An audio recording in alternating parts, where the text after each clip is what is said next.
This is a Latin American history podcast from Antonio Maceo. He was born on June 14th, 1845 in Santiago de Cuba. His father, Marcos Maceo, was a Venezuelan farmer, and his mother, Mariana Grajales, was an Afro-Cuban woman. At about 16, he worked for his father in the delivery of agricultural products, but his strongest parental influence was definitely his mother. As he grew up, he joined the Cuban Freemasonry movement, which would most likely influence his later role in the Cuban Revolution. Soon after the cry of Yara, the revolt led by Carlos Manuel de Céspedes against the Spanish, Maceo and his siblings joined the rebel army. Within a couple of months, Antonio Maceo became a high-ranking officer, and only his skin color stopped him from becoming Major General. His rank as Brigadier General was no joke, though, and his bravery and skill got him through over 500 battles and 25 battle injuries. His achievements helped get the admiration of General Máximo Gómez, who was taught by Maceo the strategies of war. On March 15, 1878, Maceo opposed the Pact of Zanjan, which ended the 10-year war. But the meeting ended with Maceo giving in to the treaty. This did not change his beliefs, though. He felt this pact did nothing to satisfy the reasons they fought the 10 Years' War. He continued his battles against the Spaniards, but the Cuban government did not want to lose one of the best generals they had. So they gave him a task to acquire supplies and men for an outward expedition.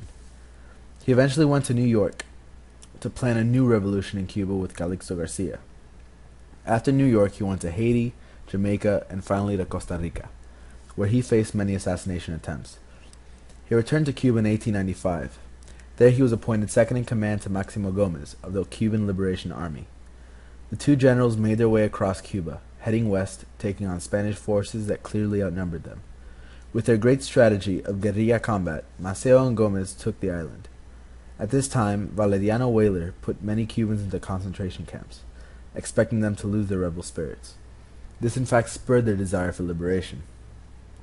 Maceo planned on meeting with Gómez and the government in arms to discuss their next step. The meeting never occurred, though, because he was caught off guard by an army of Spaniards near the farm of San Pedro near Punta Brava. He was shot in the chest and in the jaw. Since he was considered a large man, his men could not carry him to safety because of the gunfire. But it is said that Francisco Gómez, the son of Máximo Gómez, remained behind with Maceo to protect the body of his general. Their bodies were discovered the next day, and were hard to identify because the Spaniards used machetes to slaughter the bodies. The bodies were hidden until recently. Colonel Aranguren of Cuba buried the corpses in a farm so that they can be found when Cuba was liberated. They are now located in the monument of the Cacahual in Cuba.